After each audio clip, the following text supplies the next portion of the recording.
अपना YouTube channel AK mathematics class में आज हम क्लास 10th का सामाजिक विज्ञान फर्स्ट सिटिंग का क्वेश्चन को 2020 को डिस्कस करेंगे, देखेंगे क्वेश्चन कैसा है। और यह आप लोगों को जो 10th का एग्ज़ाम है 2024 इसके लिए इम्पोर्टेंट होने वाला है। इससे पहले हम 2021 और 2022 का क्वेश्चन पेपर को डिस्कस किए थे। आज मेरा 2020 का फर्स्ट सिटिंग का क्वेश्चन को डिस्कस करते हैं। आप लोग से रिक्वेस्ट है कि आप लोग इसको याद कीजिए। अगर आप लोग के पास क्वेश्चन बैंक होगा तो उसे याद कीजिएगा, नहीं है तो आप लोग इस वीडियो को 2-3 बार देख लीजिएगा। इससे आपको समझ में आ जाएगा कि क्वेश्चन का लेवल कैसा है, कैसा क्वेश्चन पूछेगा, कहाँ से कैसा क्वेश्चन आ सकता है। चलिए क्वेश्चन को करते हैं स्टार्ट। आप लोग से रिक्वेस्ट है कि अगर साउंड में थोड़ा प्रॉब्लम आ गया है, क्योंकि मेरे पास माइक नहीं है, मोबाइल से रिकॉर्ड करते हैं इसलिए थोड़ा प्रॉब्लम होगा। चलिए क्वेश्चन पेपर को करते हैं स्टार्ट। सबसे फर्स्ट क्वेश्चन है मेरा, संघ राज्य की विशेषता क्या है। देखिए संघ राज्य होता है सबसे पहले क्या है ये तो आप लोग जान लीजिए। उसके बाद देखिए संघ राज्य का जो अध्यक्ष होता है एक राष्ट्रपति होता है। जो भारत है संसदीय प्रणाली पे चलने वाला देश है। जैसे संसद लोकसभा होगा, राज्यसभा, ऐसे संसद, अब संसद जो राज्यसभा होगा फिर लोकसभा अपने लोग को जो वोट दे के किसी को चुनेंगे। लेकिन यहाँ संघ राज्य की विशेषता क्या है, संघ राज्य की विशेषता लिखित संविधान। देखिए भारत में लिखित संविधान तो है, अगर आप लोग से ये भी क्वेश्चन हो गया जैसे भारत में कैसा संविधान है तो लिखित संविधान है। दूसरा शक्ति का विभाजन, हाँ यहाँ शक्ति का भी विभाजन है। मतलब संघ राज्य में इसका भी विशेषता है, शक्ति का विभाजन होता है, क्योंकि सभी का शक्ति का विभाजन किया जाता है। राष्ट्रपति, राज्यपाल, प्रधानमंत्री, उपराष्ट्रपति जो भी है उसका सर्वोच्च न्यायालय, ये भी विशेषता है। तो यहाँ पर एक सी ऑप्शन बच रहा है मेरा, एक हरी शासन व्यवस्था, ये इसका सही आंसर होगा। विशेषता नहीं है पूछ रहा है तो ये इसका सही आंसर होगा। चलिए 2 नंबर क्वेश्चन देखिए क्या कहता है, संघ राज्य का उदाहरण क्या है। देखिए अभी हम बताएं संघ राज्य क्या होता है। संघ सरकार का उदाहरण पूछ रहा है यहाँ। संघ सरकार का उदाहरण चीन भी नहीं है, ब्रिटेन भी नहीं है, ये तो होगा नहीं। अमेरिका एक बच रहा है, जो अमेरिका मेरा सही आंसर होगा। क्वेश्चन नंबर 3 देखते हैं, बिहार में संपूर्ण क्रांति का नेतृत्व निम्नलिखित में से किसने किया था। तो बिहार में जो भी क्रांति है, ये सभी जो क्रांति है इसका नेतृत्व किसने किया था, तो इसका ऑप्शन सही होगा। देखिए जयप्रकाश नारायण। इसके बारे में थोड़ा सा जान लेते हैं। जब भारत छोड़ो आंदोलन हो रहा था तब जयप्रकाश नारायण जी का एक बहुत अच्छे कथन था, भारत छोड़ो आंदोलन रूस और फ्रांस की क्रांति से कम नहीं है। ये जयप्रकाश नारायण जी बोले थे। और ये नीतीश कुमार, ये बिहार का चीफ मिनिस्टर है अभी वर्तमान में। और इंदिरा गांधी ये प्रधानमंत्री थी 1975 में। इसी समय में पहले बार आपातकाल की घोषणा की गई थी। इसी के समय 1975 में। प्रधानमंत्री कौन थी, इंदिरा गांधी। चलिए क्वेश्चन 4 नंबर क्वेश्चन को डिस्कस करते हैं। लोकतांत्रिक व्यवस्था ने निम्नलिखित किन मुद्दों पर सफलता है। देखिए जो लोकतांत्रिक व्यवस्था है कितने हद तक सफल हुई है, नहीं हुआ है। देखिए लोकतंत्र का परिभाषा क्या होता है, अब्राहम लिंकन साहब बहुत अच्छे से समझाए थे क्या होता है लोकतंत्र, आप लोग को बताए थे, जो अमेरिका के राष्ट्रपति भी रह चुके थे। लोकतांत्रिक व्यवस्था में निम्नलिखित में किन मुद्दों को सफलता पाई गई है। तो पहला ऑप्शन आपको बच रहा है, राजनीतिक असमानता को समाप्त कर दिया है। क्या आपको लगता है कि यह सफल हो गया है? असमानता अभी नहीं है भारत में, अभी भी असमानता है। राजनीतिक असमानता को समाप्त कर दिया, ये गलत आंसर है, इस पर सफल नहीं हुआ है। क्वेश्चन नंबर बी नंबर, लोगों के बीच टकरावों को समाप्त कर दिया है, ये थोड़ा हद तक कम हुआ है।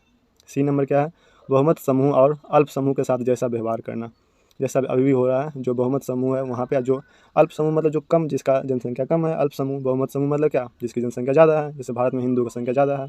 अल्पसंख्यक मतलब जो कम है, बहुमत समूह मतलब जो ज़्यादा मात्रा में, उसमें व्यवहार कम आ रहा है क्या, नहीं आ रहा है, ये भी सफल नहीं है। समाज की आखिरी पंक्ति में खड़े लोगों के बीच में आर्थिक पैमाना कम कर दिया, नहीं। अभी भी समाज में जो भी खड़े हैं आर्थिक पैमाना पे अभी कम नहीं किया गया है। तो इसका एक ही ऑप्शन बच रहा है मेरे पास, जो कुछ हद तक ख़त्म कर दिया गया, इसमें सफल भी हो गया है, लोगों के बीच में टकराव को समाप्त कर दिया है। क्वेश्चन नंबर 5, सुदूर संवेदी उपग्रह। देखिए ये उपग्रह है क्या, इसके बारे में थोड़ा जानिए। सुदूर संवेदी उपग्रह यह एक संसाधन की खोज करने के लिए किया जाता है। एक सैटेलाइट है जो ऊपर में लगाया जाता है, जो संसाधन के बारे में पता लगाता है। क्या ये संसाधन की खोज के लिए, इसका सी आंसर सही होगा। क्वेश्चन नंबर 6, निम्न में से कौन भूकंप का सर्वाधिक संवेदनशील नगर है। कौन सा नगर जहाँ सबसे ज़्यादा भूकंप का खतरा महसूस होता रहता है। तो इसका सही आंसर आपका होगा देहरादून। रांची, झारखंड की राजधानी रांची है। 7 नंबर क्वेश्चन, निम्न में से किसे पिछड़ा राज्य कहा जाता है। तो पिछड़ा राज्य कौन सा है इसमें, पंजाब, केरल, बिहार और दिल्ली। बताइए आप, इसका सही आंसर होगा आपका बिहार। आप लोग के थोड़ा सा एक बात बता देते हैं, पिछड़ा राज्य को याद कैसे करिएगा, बिहार इसका सही होगा। आप लोग एक ट्रिक याद रखिएगा, बीमारू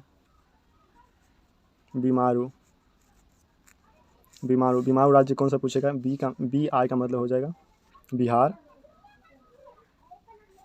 एम का मतलब हो जाएगा MP, ए का मतलब हो जाएगा असम, आर राजस्थान,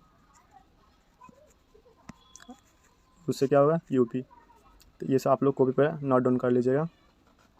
यूपी ये सब बीमारू राज्य के कैटेगरी में आता है। तो ऐसे पूछेगा आप लोग सोशल साइंस में बीमारू राज्य निम्नलिखित में से कौन है, निम्नलिखित में से बीमारू राज्य कौन नहीं है, तो आप लोग ऑप्शन को एलिमिनेट करके हटा सकते हैं। तो आप लोग याद रखिएगा बिहार, मध्य प्रदेश, असम, राजस्थान और आपका एक उत्तर प्रदेश आ जाएगा। चलिए 8 नंबर क्वेश्चन क्या है, भारत में वित्तीय वर्ष कौन कहा जाता है, कितने से लेकर कितने को वित्तीय वर्ष कहा जाता है। तो ये आपका सही आंसर होगा 1 अप्रैल से 31 मार्च, इसको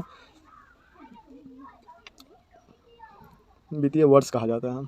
चलिए 9 नंबर क्वेश्चन, काउंट काबूल को विक्टर एमेनुअल ने किस पद पर नियुक्त कर दिया था। तो यह प्रधानमंत्री बना दिया था। चलिए क्वेश्चन नंबर 10, रक्त एवं लौह की नीति का अवलंबन किसने किया था। तो इसका होगा बिस्मार्क ने किया था। 11 नंबर क्वेश्चन, साम्यवादी शासन का पहला प्रयोग कहाँ किया गया। देखिए आप लोग से रिक्वेस्ट है कि साम्यवादी शासन का मतलब समझिएगा अच्छा से, सिर्फ सब्जेक्टिव क्वेश्चन लिखिएगा वहाँ पे। अभी हम इसको डिस्कस करेंगे तो टाइम बहुत ज़्यादा लग जाएगा। साम्यवादी शासन का पहला प्रयोग कहाँ किया गया था, कौन देश में किया गया था। यह किया गया था रसिया में, रूस में। क्वेश्चन नंबर 12, बोल्शेविक क्रांति कब हुई थी। बोल्शेविक क्रांति आपको नवंबर 1917 ईस्वी में किया गया था। काटी तापीय विद्युत परियोजना किस जिले में है। आप लोगों के प्रीवियस वीडियो से आपका इसका आंसर मिल जाएगा। काटी तापीय विद्युत परियोजना किस जिले में है। आज से 3-4 साल पहले मेरा SSC का एग्ज़ाम था, यहीं सेंटर पड़ा था। काटी वहाँ पे जगह है मुजफ्फरपुर में।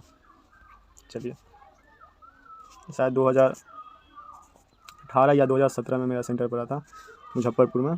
काटी तापीय विद्युत परियोजना वहीं है मुजफ्फरपुर में, इसे आप याद कर लीजिएगा। रेल वर्कशॉप कहाँ स्थित है। रेल वर्कशॉप है कहाँ, तो आप बताइए। जमालपुर। देखिए प्रीवियस ईयर से है इसलिए आप थोड़ा सोचिए। भागलपुर, मुंगेर और पटना। सही जवाब बताइए क्या है इसका, जमालपुर सही आंसर होगा। सुनामी का प्रमुख कारण क्या है भाई। देखो सुनामी होता है क्या, आपको हम बताए थे, जब समुद्र में भूकंप आता है तो सुनामी होता है। सुनामी में घर कहाँ बनाना चाहिए, समुद्र के तट के पास या दूर। तो समुद्र से जो तट है उसके दूर बनाना चाहिए घर। इसका ए आंसर सही होगा। सुनामी क्या होता है, भूकंप क्या होता है। चलिए क्वेश्चन नंबर 16, सुखाड़ क्या है। देखिए सुखाड़ क्यों होता है, सो पहले बताइए। सुखाड़ इसलिए होता है क्योंकि जल का कमी हो जाता है, इसलिए सुखाड़ होता है। अगर जल का कमी नहीं होगा तो सुखाड़ नहीं होगा। ये कौन सा आपदा है, प्राकृतिक आपदा है, मानव जनित आपदा है, सामान्य आपदा है, इनमें से कोई नहीं है। तो इसका सही ऑप्शन होगा क्या, प्राकृतिक आपदा है। ये एक प्रकार का प्राकृतिक आपदा है। चलिए क्वेश्चन नंबर 17, पंजाब में भूमि निम्नकरण का मुख्य कारण क्या है। तो वर्णमूलन इसका सही आंसर होगा। इसको थोड़ा देख लीजिएगा।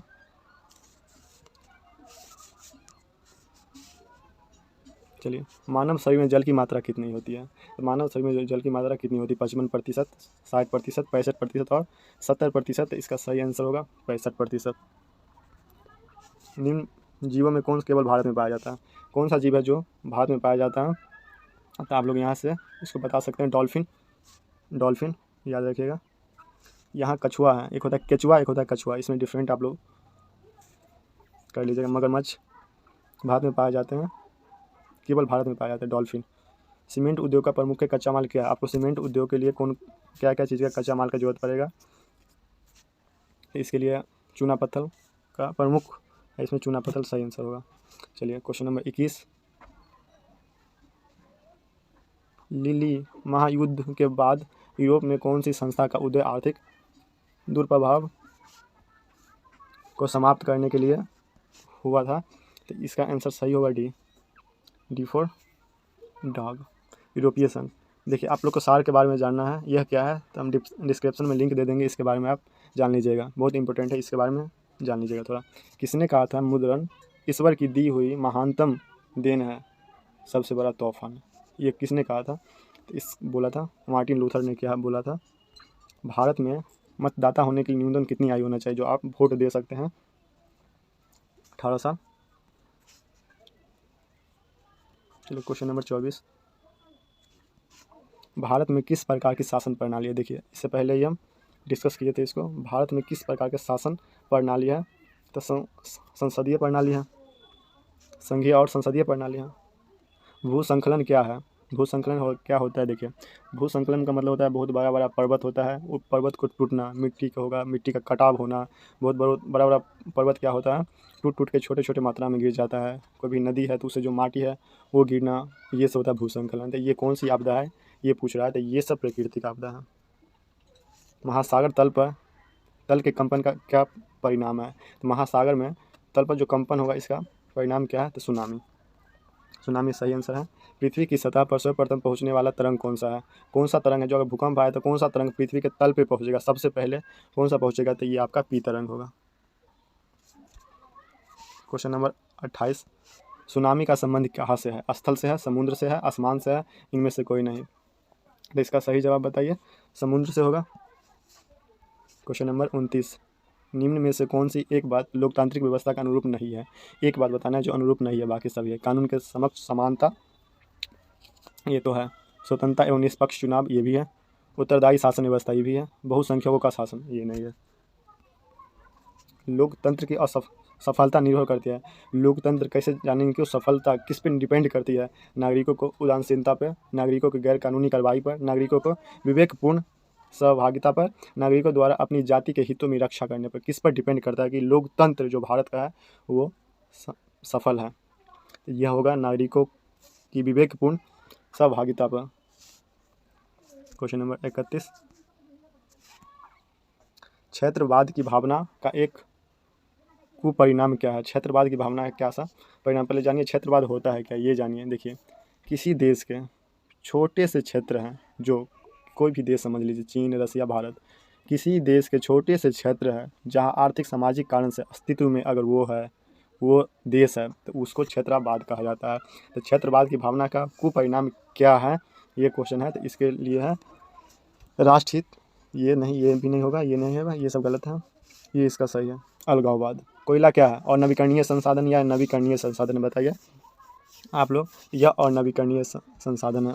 उपभोक्ता अधिकार दिवस कब मनाया जाता है? ये दिवस है, याद कीजिएगा इसको, यह 15 मार्च को मनाया जाता है। 34 नंबर, वैश्वीकरण का मुख्य अंग क्या है? वैश्वीकरण का मुख्य अंग कितने होते हैं? इसका अंग कौन सब होते हैं, इस पर डिस्कस करेंगे। सबसे पहले समझ लेते हैं इन ऑप्शन में मुख्य अंग क्या है। 1, 2, 3 या 4 या 5, 6 कितने हैं? वैश्वीकरण का मुख्य अंग 5 है। कौन सी सेवा गैर सरकारी है? कौन सी सेवा जो सरकारी नहीं है, बताइए। सेना सेवा, वित्त सेवा, मॉल सेवा, रेल सेवा। तो कौन सा ऐसा सेवा है जो गैर सरकारी है, बताइए इसमें। तो इसका सही होगा मॉल सेवा, ये आपका गैर सरकारी है। भारत में वित्तीय राजधानी किस शहर को कहा जाता है? बता सकते हैं आप लोग। मुंबई। मुंबई में क्या है? RBI का हेड ऑफिस है। RBI की स्थापना 1935 में हुआ था। आप लोग कमेंट करके बताइएगा अभी RBI का गवर्नर कौन है वर्तमान में। 37 नंबर, भारत में कोयले का प्रमुख उत्पादक राज्य कौन है?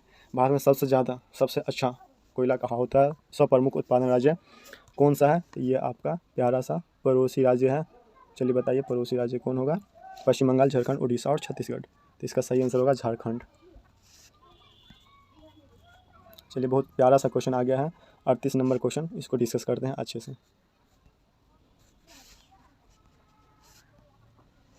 भारत में प्रथम लौह इस्पात उद्योग कौन सा है? जो प्रथम है लौह इस्पात उद्योग कौन है? तो टाटा लौह और इस्पात कंपनी, टिस्को। बी आंसर सही होगा। टिस्को के बारे में थोड़ा बात जान लीजिए, कुछ जान लीजिए। इसका फुल फॉर्म क्या है? Tata iron and steel company. Tata iron and steel company. इसकी स्थापना कब हुई थी? तो 1907 में। इसको आप याद रखिएगा। स्थापना कब हुई थी? 1907 में। डेट भी बता दें आपको, 26 अगस्त 1907। 1907 में स्थापना हुआ था। इसका फाउंडर कौन था? जमशेद जी टाटा थे। जमशेदपुर टाटा नगरी भी बोला जाता है उसे। तो यहाँ पर 2-3 बात याद रखिएगा आप लोग। इसकी स्थापना याद रखिएगा, उसकी फाउंडर जमशेद जी टाटा। चलिए, बोकारो स्टील सिटी के बारे में थोड़ा बता देते हैं। बोकारो स्टील सिटी, बोकारो कहाँ है ये बताइएगा आप लोग कमेंट करके। चलिए, क्वेश्चन नंबर 39, क्या कहते हैं? स्वर्णिम चतुर्भुज संबंधित है। तो देखिए, यहाँ से एक प्यारा सा आपका सड़क आएगा, यहाँ से आएगा, आप एक सड़क यहाँ से आएगा, आपका यहाँ से आएगा, 4 बन गया यहाँ पे चतुर्भुज। तो आपका बताना है यह रेल परिवहन से है, सड़क परिवहन से है, जल परिवहन से और वायु परिवहन से। वायु परिवहन तो होगा नहीं इसका आंसर सही, जल परिवहन भी नहीं होगा, रेल भी नहीं होगा, तो एक ऑप्शन मेरे पास बच रहा है, option B is correct. Gandak परियोजना कहाँ है भाई? गंडक परियोजना तो पहले बिहार में है, बिहार के पश्चिम चंपारण में है, जहाँ वाल्मीकि नगर है, वाल्मीकि नगर में है गंडक परियोजना। गंडक परियोजना आपका वाल्मीकि नगर जो पश्चिम चंपारण में पड़ता है। बिहार का सबसे बड़ा जिला पूछा जाए क्षेत्रफल की दृष्टि से तो पश्चिम चंपारण को टिक मारिएगा आप लोग, और जनसंख्या की दृष्टि से पूछा जाएगा सबसे बड़ा तो आप लोग इस सही पटना को टिक मारिएगा। हिंद चीन पहुंचने वाला प्रथम व्यापारी कौन था? कौन सा व्यापारी था जो हिंद चीन सबसे पहले पहुंचा था? तो इसका सही आंसर होगा पुर्तगाल। सबने अवज्ञा आंदोलन कब शुरू हुआ था? तो ये शुरू कब हो गया था इसके बारे में यहाँ पूछ रहा है। तो ये शुरू हुआ था कब? सबने अवज्ञा आंदोलन, जब आप सब्जेक्टिव क्वेश्चन बहुत अच्छा सा क्वेश्चन आता है, सबने अवज्ञा आंदोलन का वर्णन करें, तो ये हुआ था 1930 में शुरू हुआ था। राउरकेला लौह इस्पात उद्योग कहाँ है? तो देखिए यह उद्योग जो है उड़ीसा में है। चलिए इसके बारे में थोड़ा अच्छा से जानते हैं ये क्या है। और राउरकेला लौह इस्पात उद्योग जो है क्या आप लोग से पूछा जाएगा कहाँ है, तो आप लोग का आंसर क्या होगा? उड़ीसा में है। क्या कौन सा देश के सहायता से बनाया गया था यह इस्पात उद्योग? तो आप लोग का सही आंसर वहाँ पर मारिएगा जर्मनी। जर्मनी के सहायता से बनाया गया था आपका राउरकेला लौह इस्पात उद्योग बनाया गया था, जो कहाँ है? उड़ीसा में है। 44 नंबर क्वेश्चन, समानती व्यवस्था से हटकर किस प्रकार की शहरी व्यवस्था की प्रवृत्ति बढ़ गई है? किसकी प्रवृत्ति ज़्यादा बढ़ गई है ये क्वेश्चन है। तो प्रगतिशील। दीर्घकालीन ऋण प्रदान करने वाली संस्था कौन है? जो बहुत समय के लिए ऋण प्राप्त करने वाली संस्था कौन सा है? तो ये है आपका भूमि विकास बैंक, बहुत दिन पे इसका होता है। आर्थिक विकास का तीसरा क्षेत्र क्या है? कौन सा क्षेत्र जो आर्थिक विकास में मदद करता है? और इसका तीसरा क्षेत्र कौन है ये पूछ रहा है। इसका सेवा क्षेत्र। आप लोग को 3 क्षेत्र के बारे में बताए हैं। नई आर्थिक नीति में किसे शामिल किया जाता है या सम्मिलित की गई है किया गया है? तो कौन सा है आपका? उदारीवादी, निजीकरण, वैश्वीकरण, इनमें से सभी। तो मेरे हिसाब से इनमें से सभी सही आंसर होगा। चलिए क्वेश्चन नंबर 48, उपभोक्ता द्वारा शिकायत करने के लिए आवेदन शुल्क कितना लगता है? तो ये फ्री ऑफ कॉस्ट होता है आपका, आप शिकायत कर सकते हैं। 50 रुपये भी नहीं लगता है, 70 रुपये भी नहीं लगता है, 10 रुपये इसका आंसर जाएगा सही। डी इज करेक्ट सही होगा।